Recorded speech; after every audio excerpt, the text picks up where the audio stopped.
I want to test out my YouTube thing before I go. So, before we go, ooh. So my frames are dropping exponentially, which is amazing, which is as expected. Oh wait, actually, let me just Alright, is the frames normalizing? No. This is a test stream, by the way. If you're wondering why I'm live, this is a test stream for Twitch, as my topic implied, but this is not anything normal. I wouldn't say this is normal because I don't stream on YouTube anymore. I wanna stream on YouTube. It's just that I don't get views, my bad, and it's annoying. So I'm just going to. I mean, my frames are not that bad. I wouldn't say it's that bad. Is it that bad? No, it's not that bad. If you're wondering why, and you're a YouTube watcher, like you know, like if you're a YouTube watcher of mine that happened to stumble upon my my streaming YouTube. This is a VOD channel, by the way. I don't go live here. I stream on twitch.tv/, your underscore name is underscore raider. Uh, I need to practice saying that on here, but yeah, obviously I don't stream here. I'm just testing this out because I want to do a YouTube watch party by mine, and let's see.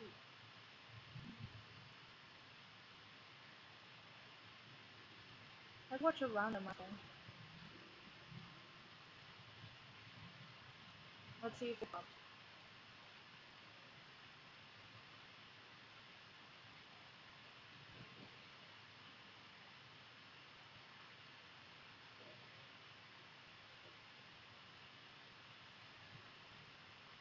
Did we notice?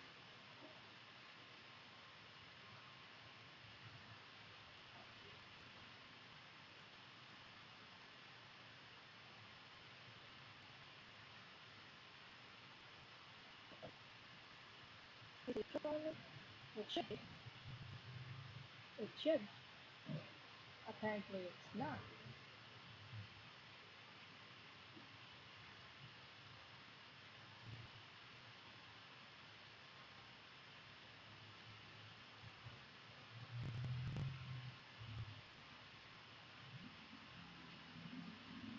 What does that mean?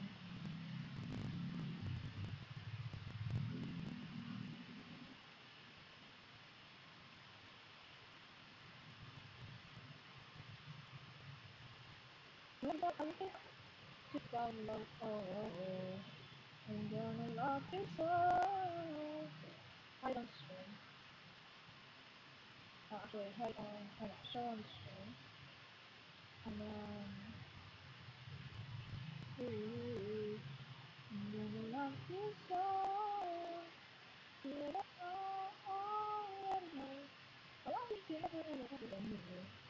You can try, oh, but I'll never, ever, ever get near to you.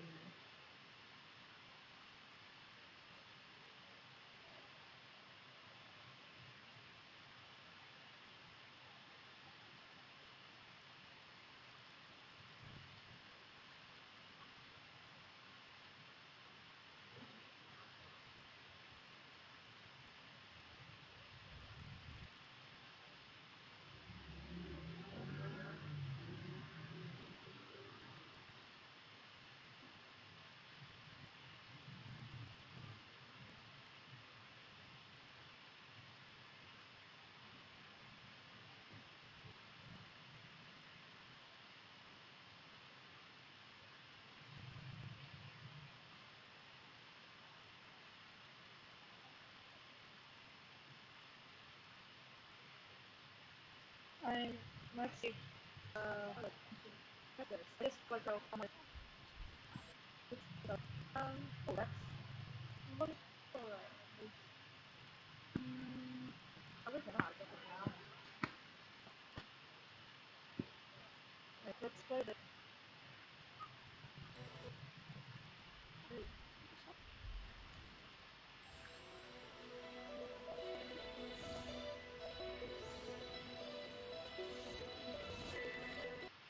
What is that? Oh,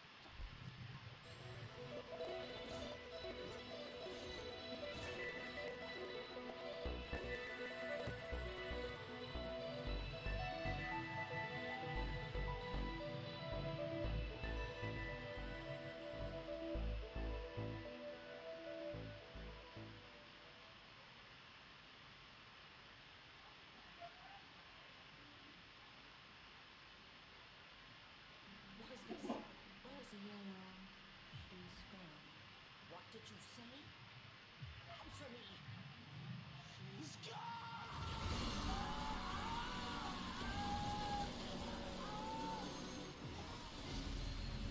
why did they make Steven like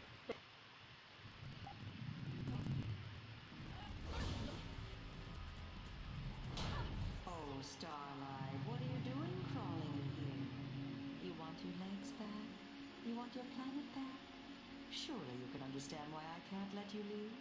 Look what you did to yourself last time. Is that what they're supposed to be? Funny?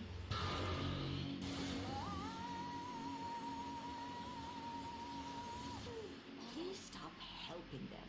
You'll only make things worse. That's what you do. I make things better. Oh, thank you, White Diamond. I feel excellent now.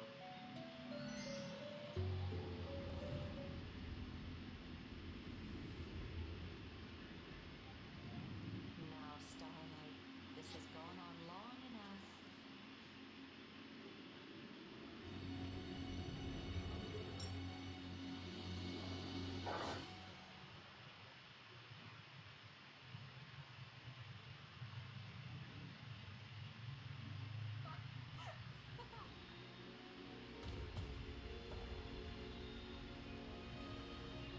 Mark?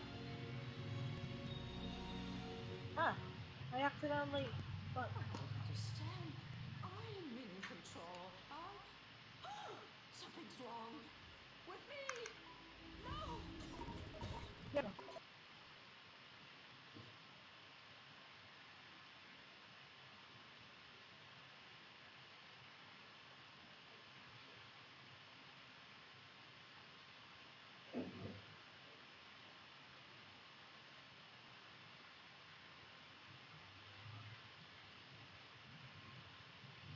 very laggy.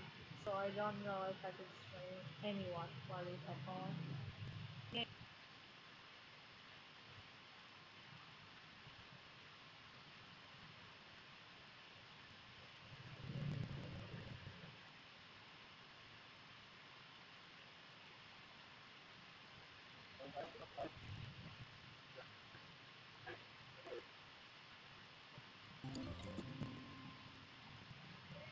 Welcome tonight, my friend. Thanks for joining the team this evening. At least, that's what I would not say if it wasn't so bright in here. Hey, I caught you by surprise. I thought this kind of topic was full up to words of physical appearance. Of a kind, anyway. Can't say I'm doing this again anytime soon. Walking away is not that great. Nakain So, of I Yamin. miss heading out it. But for a topic as big as this one, I'll be happy to go down licking for a little while. Don't hug me, I'm scared. It's not a command, it's what it has to be, and for quite a while, will remain absolute juggernaut god of internet horror in disgust on the series. If they don't, I imagine the 39 million people who have seen the first episode will tell them about it sooner or later. The absolutely massive series like this has can't be understated. It's a green king's field, and its place on the well earned. But how did a show about it's in a world of felt and fabric hit this movie? It's just some kind of TV show, right? Only if you're just passing through. What begins as a setup show turns into a madhouse broken programming, twisted realist events, and the villain emotional abuse toward our main characters. In animatics will frequent delay, do not in the video, makes everything and tricks into the other magical, all-known ending the teacher with kids television shows. The lessons they teach, though similar at first to we would often see programs, will give way to logical disease, arcadian, and even malevolent acts of what is that? Hey there! Oh, well, hold up, wait a second there. Pretty spiffy setup you got here. Don't get better? Awesome!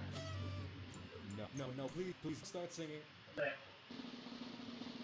am a microphone connected to record. 'Cause singing is my passport.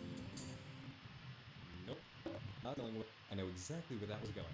And if you don't know what kind of horror we were about to deal with, you've come to the right place. In backstory, let's get right into it before my desk comes alive and tries to teach about woodwinds and sawmills.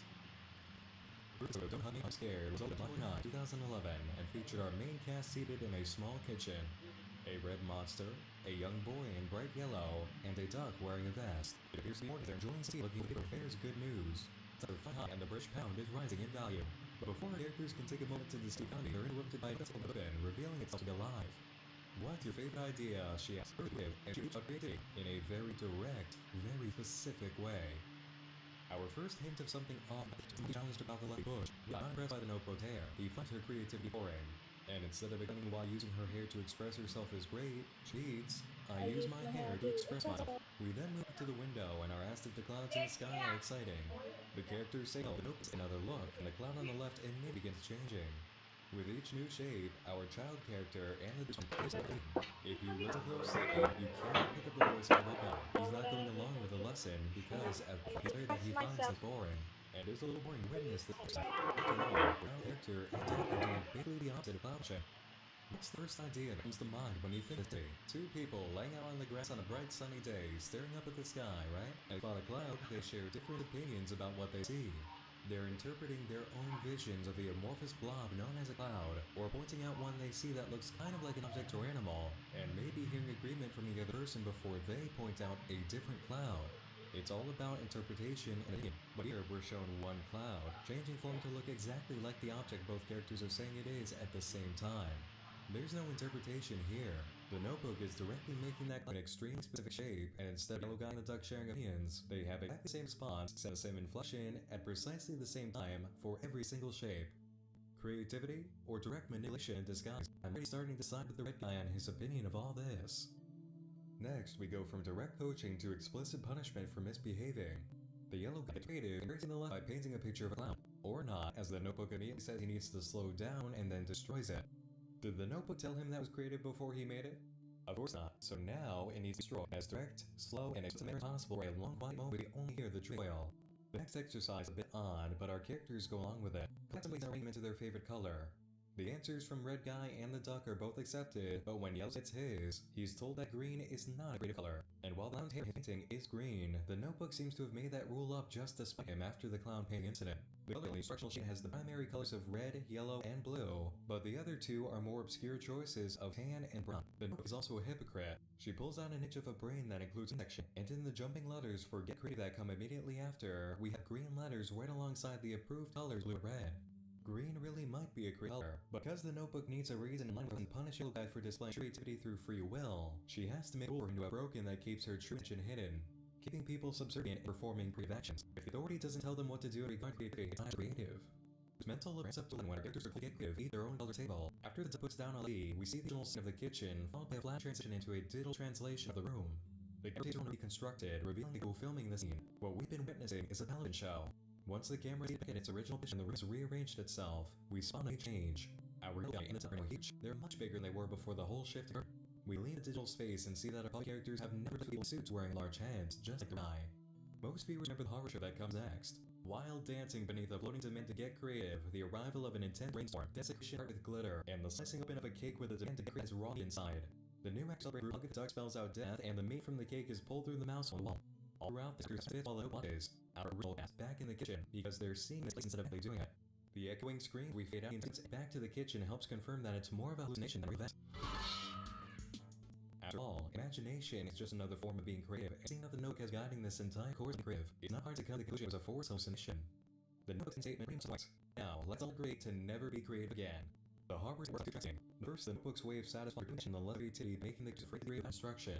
At what point in the hallucination was the notebook sent? She was on the table, witnessing the spastic actions of the characters as they suffered the trauma of the daydream. This meaning is for us, even though we're so the intentional manipulation of creativity as well. Let's get creative, notebook says, and does the puppet begin doing so? We experience major addition using a children's TV show, but itself is changing. The puppets are replaced by actors, and shown as get creative. We see a storm, raining and striking lightning. It's now become a dark and stormy night as the new actors go nuts. The red holds the heart of the show is all this litter, a creative material. The core of the show has been lost under creativity using flashy garbage. The story's on, the new actors cut the good cake. It looks like the guy was replaced by an actor too because along with Yellow, and not only is he not the collecting type, but was never on board with the creativity lesson to begin with.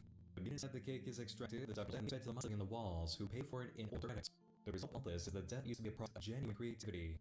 The art of the show has been destroyed by high powers on set touching it and redesigning it. Immediately after the show, the puppets get replaced with actors, and things go horribly wrong. The art is ruined. Whatever meat is made from all that misguided creativity just brings poison to the set instead. The beautiful sunny outside turns into the oldest cliche in the book symbols for a very dark turn of events. A dark story. How dark does it get? Dark enough that crucial parts of the program, its heart and meat, are cut and consumed. The show's integrity has been sacrificed for the gain of the mice just outside of the set, behind the wall, where they can't be seen and can't touch. These intruders mess with the program in this video, and their misguided creativity with already established ruined everything. It's amazing what happens when you let an intruder in, isn't it? Oh, what again? Let's sing about it! Sounds so much fun. Great, thanks, get about a new iPhone.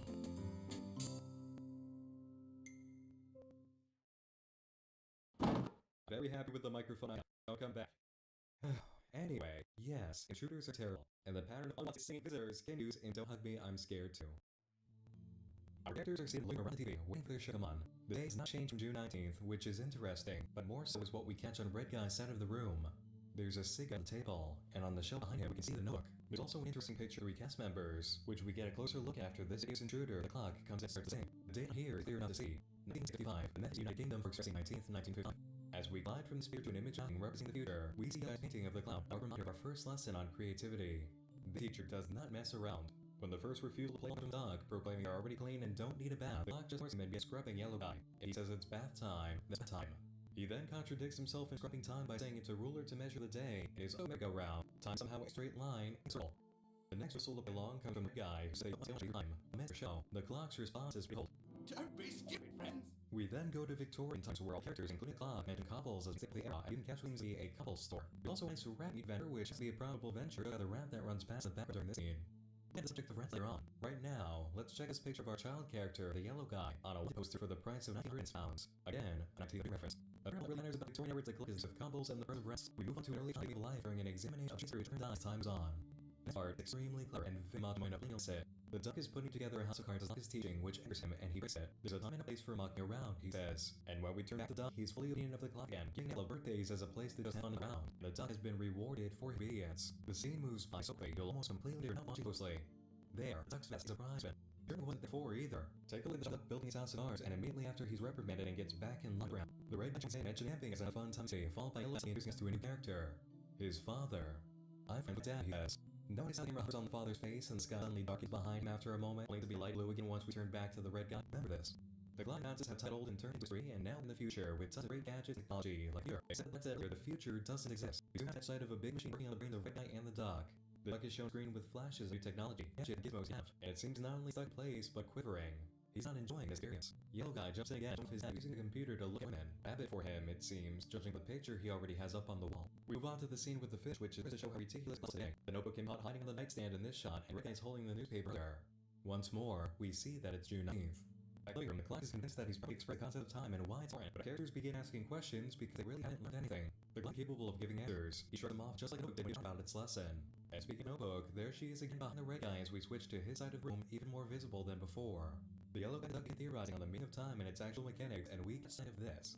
Anyone watching for the first time would have been thrown completely for a loop by the sudden appearance of a swastika as the E portion of equal MC squared. Now, you have to notice the 19.6 times Y, most likely standing for year, the reference to the 19th June.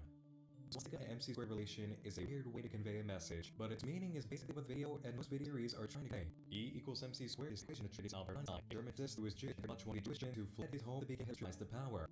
Einstein was born in Germany, but has spent 100 adult years, and had to renounce his ancestors after fleeing the United States. His Scottish in Germany was later turned into a camp for the Hitler Youth and several of his possessions taken by Nazis. So Einstein was Jewish and fled from the Nazis, while he considered his greatest claim being related to Swastika. These are opposites, they took them together. But what the response might have when hearing about a brilliant German physicist who helped bring the invasion of the atom during World War II is that he was a Nazi. It's just instant thought relation, no actual thinking behind it.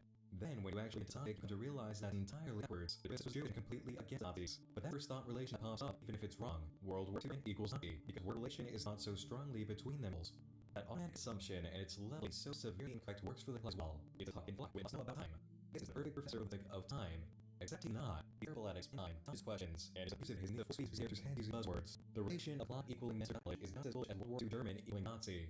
The class at the time is using strange just to make connections as those who would hear the rage of swastika equal MC squared of an American person. Black book does come correct change for anything by the duck and yellow. Turn on literally causes yellow seriously. Don't try to argue with the because only you out. And then use the concept of terrifying as he does our cast and can age at speed and run away. He also seen until the wrong Dutch chairs he died. Same behind red guy as he's 6 old age. We saw this Dutch's eye on the floor from when he ran away. So we have the red eye on TV. It looks like a show they wanted to watch. We're the change of the program we're viewing. It was their show after all. So what can we take away from this episode? Once again, two acts of meaning, one in the universe of the program, and one that's explicitly for us. This which the Caucasian podcast is the very same book used, assault the kids with lethal information, reprimand whenever they challenge their teachings, and then terrify the hell out of them as the final absolute authority, even if the lessons are insanely wrong and completely backward, kind of like a swastika that equals MC squared, and age only being known for cobblestones. The audience lesson is revealing and this time to the middle. Bring their video outside the let us know it is the program. In this video, we see the show is on the TV. The characters watched their show, and beforehand, the Dutch eye was left on the floor right happened. Yes, all of that actually did take place in a film for television. The characters are in and just finishing. It's not hallucinating the time. You can have several scene changes at the beginning and beyond the picture. The bit of the cigarette next to the guy aged. The second one on the other side of him was fixed, and it got aside moved. It must be 19th, but somehow this is another day or time, and the she just watched his nest. Why is this important? Because she just witnessed every one of his glaring problems and harmful tales broadcast on TV. Impressionable young people, that little guy, just all that. The Sonic Tour takes us outside to the appeal of 56. Promoters started a series titled How. See the characters titled film on a camera in 1965, June 1995. The guy reads a similar scene now he's on hair like some content. The second part is a revealing section filming him where he says, did you let's try it. Money. And there's a gas can eye with the same little scene on the flag from before. We get followed by a US dollar, the British pound, and the euro, another form of currency in the region of the UK, along with a question mark, most likely stand for any other type of currency symbol. The big starter itself is a big score. We have our characters lined up together under the flag, with a green frowning face crossed out and branded with British pound. The words souls, dollar sign, pound, euro, question mark are in 4 corners. The characters begin talking about their situation with the guy asking why they're in his house. The guy says it smells like rats and gasoline. Gas because the concern for and updates the rats for discussion. Guides the ransom letter in full, stating, it's not just that we need your help, we need money. If we don't get enough, we'll be killed off, and we'll never get again. As the Kickstarter video plays over the show's premise and great plans, we can't reveal on the computer, uploading a YouTube video called Rat Eats Egg. Once again, a reference to rats. This Kickstarter video reveals so much more most viewers realize. First, the start date.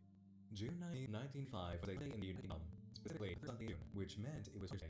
June 9, 2011, the year of the Don't Hug Me, I'm Scared, was also Thursday. And of course, the final episode series, Video 6, uploaded this year, 2016, on the 19th of June, I want to know Father's Day.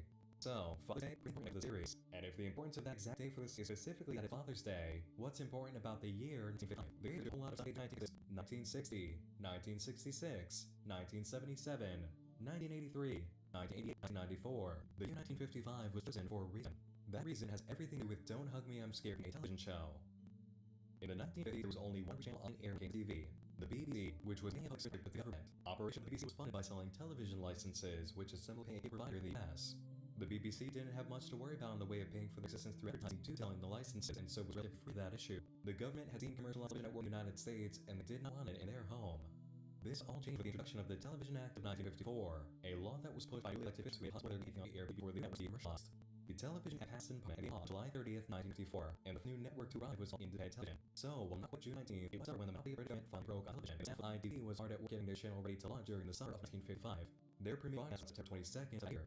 Over long, they put together a trailer showcasing what we expect from them. The very first spoken line in this trailer starts up at an incredibly appropriate moment for our discussion. Watch.